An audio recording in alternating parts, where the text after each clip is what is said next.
নমস্কার,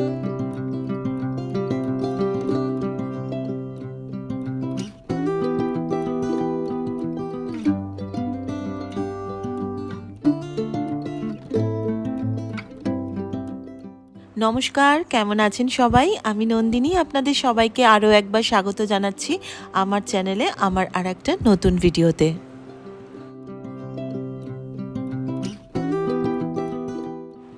ঘড়িতে সময় 2:15-20 মতো।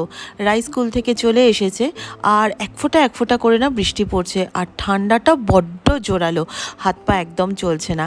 তো আজকে দুপুরবেলা আমাদের লাঞ্চে ভাত হচ্ছে না, কারণ মা এমনিতেও দুপুরবেলা ভাত খেতে চায় না, আর এই প্রচণ্ড শীতে বলে ভাত খেলে আমার ভীষণ কষ্ট হয়। তো যেহেতু আমি, মেয়ে আর মা তিনজনেই রয়েছি বাড়িতে, হাজব্যান্ড অফিসে, আর আপনারা তো জানেন যারা আমার ভিডিও দেখেন যে বাবা বেশ কিছুদিন যাবৎ এখানে নেই, বাবা রয়েছেন আমার ননদের বাড়িতে।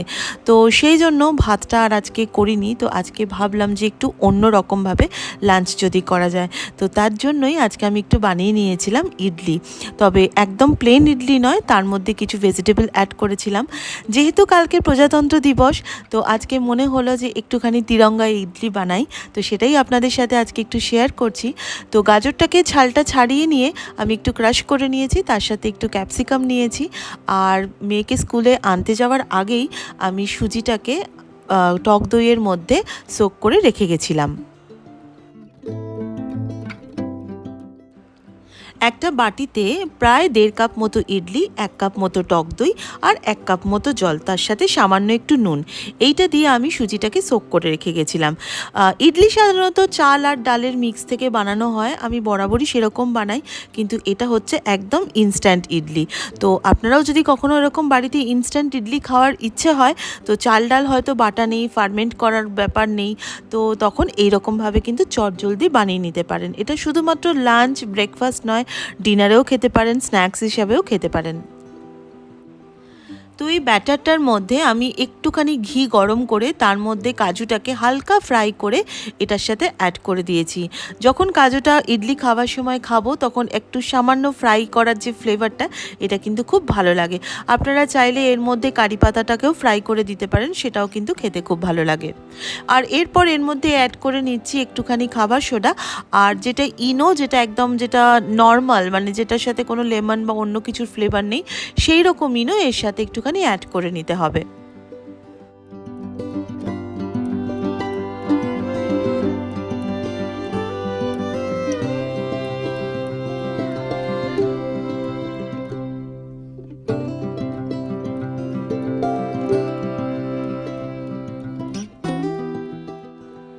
এবার ইডলির যে মোল্ডগুলো রয়েছে সেগুলোকে ভালো করে গ্রিস করে এবার আমি ইডলির ব্যাটারগুলো একটু একটু করে সাজিয়ে নিচ্ছি।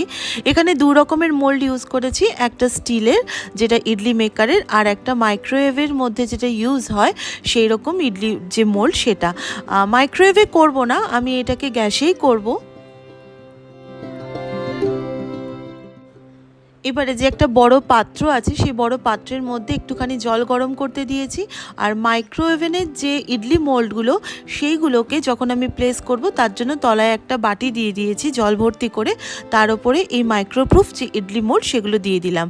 আর অন্যদিকে যে স্টিলের ইডলি মেকারটা রয়েছে তার মধ্যে তার যে ইডলি মোল্ডগুলো সেগুলোকে ভালোভাবে প্লেস করে দিলাম। এবার এটাকে প্রায় 15 থেকে 20 মিনিট মতো আমি একটু স্টিম করতে দেবো।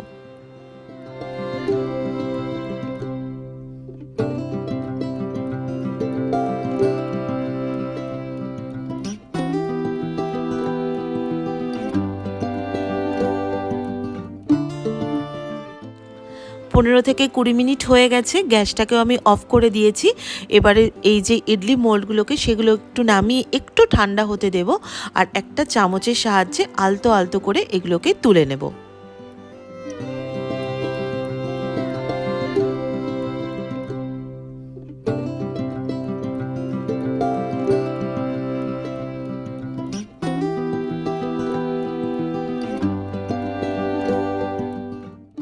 দেখুন কি সুন্দর নরম নরম বড় বড় গোল গোল ইডলি হয়েছে, এত সফট হয়েছে না, চালের ইডলির মতোই কিন্তু দারুণ খেতে লাগে।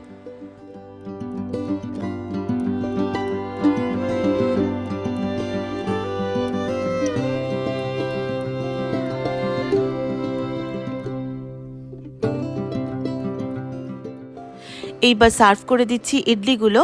তো রাইকেই দেবো ফার্স্টে খেতে। আর এই ইডলিগুলো খাওয়ার জন্য আমি আজকে একটা স্পেশাল চাটনি বানিয়েছিলাম। এটার মধ্যে কিন্তু কোনো নারকেল নেই। জেনারেলি সাউথ ইন্ডিয়ান খাবারের সাথে নারকেলের চাটনিটা বেশি চলে, কিন্তু এইটা একদম অন্যরকম। এর মধ্যে ছিল কাঁচা বাদাম, আর ছিল টমেটো, পেঁয়াজ, আদা, রসুন, একটু তেঁতুল একসাথে মিক্স করে বেটে নিয়ে তার মধ্যে একটুখানি সর্ষে আর শুকনো লঙ্কা ফোড়ন দিয়ে দিয়েছিলাম।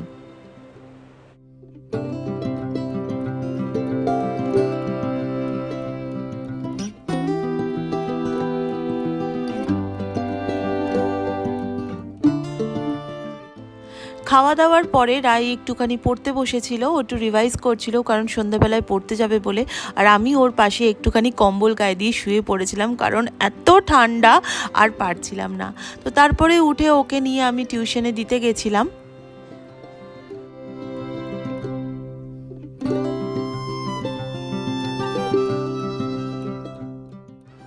আর আপনাদের একটা খুব সুন্দর জিনিস দেখাই, আজকে চারিদিকে যত বড় বড় বাড়িগুলো রয়েছে সেগুলোকে খুব সুন্দরভাবে এইভাবে আলো দিয়ে সাজিয়েছে, কারণ কালকে প্রজাতন্ত্র দিবস।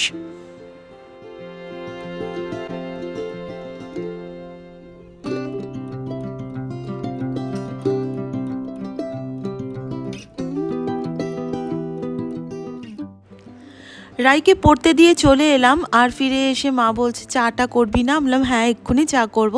তো আমি আর মা একটুখানি চা খেয়ে নেব। আর এত ঠান্ডা, মানে ঘরের টেম্পারেচারের সাথে বাইরের টেম্পারেচারের আকাশ পাতাল তফাৎ। আপনারা কীরকমভাবেই শীতকালটা কাটাচ্ছেন কমেন্ট সেকশানে কিন্তু অবশ্যই জানাবেন। তো যাই হোক, এই রকম শীতের সন্ধ্যায় 1 কাপ আদা দিয়ে ঘন ঘন দুধ দিয়ে চা, এটা কিন্তু একটা মাস্ট। তো আমিও সেটার ব্যতিক্রম না, আমি কিন্তু সঙ্গে সঙ্গে বাড়ি ফিরেই একটু আদা দিয়ে ভালো করে চা বানিয়ে নিয়েছি। আর তার সাথে ছিল আজকে একদম দারুণ ফ্লেভারের 2টো বেকারির বিস্কিট।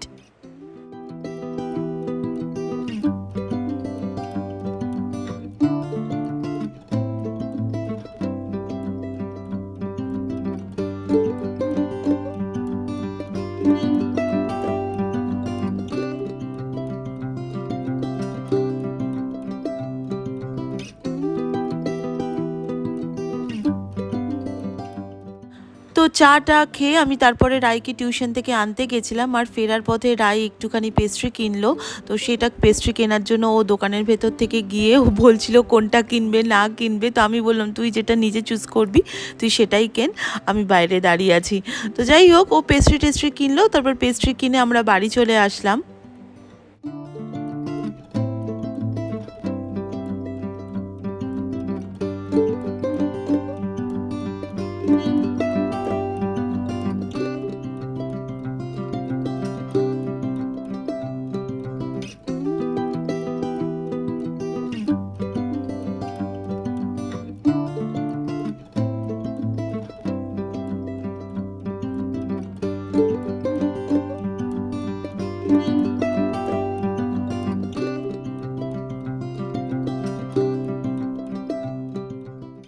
আর একটা জিনিস আমি আজকে রাস্তায় লক্ষ্য করছিলাম, ঠান্ডায় এত হাওয়া দিচ্ছে, প্রত্যেকটা মানুষ না শুধু বোধহয় 2টো চোখই বার করে রেখেছে, বাদবাকি দেহের সর্বাঙ্গ বোধহয় একদম ভালোভাবে ঢেকে নিয়েছে।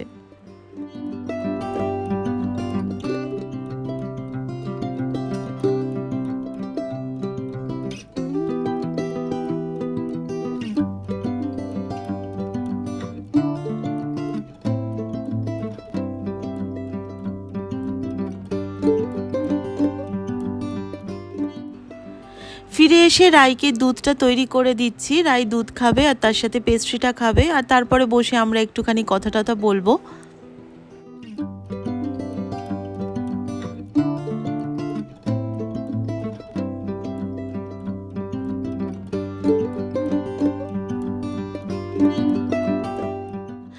আর রাই দুধ খেতে খেতেই রাইয়ের বাবাও চলে এসছে। আর যথারীতি সব বাবারা মেয়েকে সারাদিন পর দেখে একদম আনন্দে আটকানা হয়ে যায়। তো আমার বাড়িতেও সেটার কিছু আলাদা না। তো যাই হোক, হাজব্যান্ডও চলে এসছে, এবার একটু চাটা করব।